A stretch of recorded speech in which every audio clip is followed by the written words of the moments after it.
The Constitution is supposed to be something that should steer the country to move forward, no? And if we want to look at the social implications of how the political, the economic, and socio-cultural landscape will actually be affected or changed if we will be revising the Constitution, I think marami tayong maaaring makuha na magaganda, no? The Constitution is supposed to be something that should steer the country to move forward, no?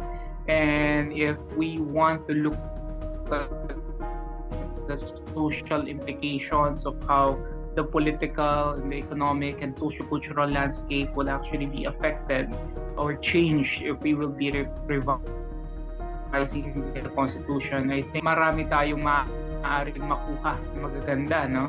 When you look at the 1987 constitutions, there are really a lot of problems and flaws that went with it. And for the longest time, we are actually using this constitution. And if we look at the constitution as a country's barometer towards progress, I think one of the reasons why we fail to get that elusive development is because of the current constitution that we have. Okay? Malaking bahagi ng mga ginagawa nating batas at mga polisiya ay nakaangkla dito sa ating saligang batas. At kung halimbawa meron tayong mga batas na gustong gawin, hindi natin na ipapatupad o hindi natin nagagawa dahil nga walang constitutional mandate, ano? To answer the question, if right now is the best time to actually change the constitution, I think it's always the best time to change something that is quite problematic.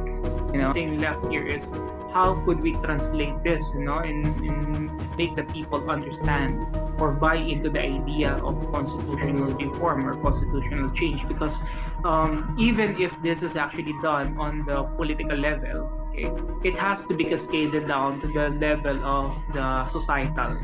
The things by which we can do this is by going around, making the people understand what constitutional reform is, why do we need to aspire for such. Constituent Assembly, Constitutional Convention, ano man ang piliin ng ating gobyerno, I'd always ask myself, how can we say that we trust the government in handling this major reform?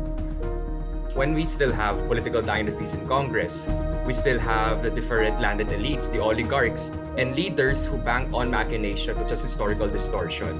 What makes us think that they will spare us in our 1987 Constitution's reform?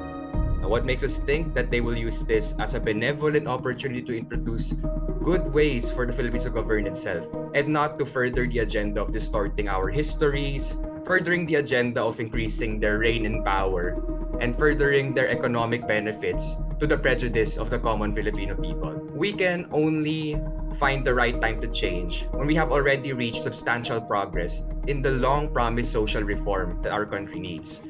Proper distribution of agricultural land, industrialization that focuses those who directly work for the produce and not just the rich businesses and elite that manages the trade, and actually having a functioning democracy where leaders are not merely yes men. Leaders are not merely working to please the president, working to please those who are in the central level power in the government, but actual leaders, a genuine opposition, genuine dialogue and discourse in Congress. That's the right time when we can find constitutional amendments in this current system.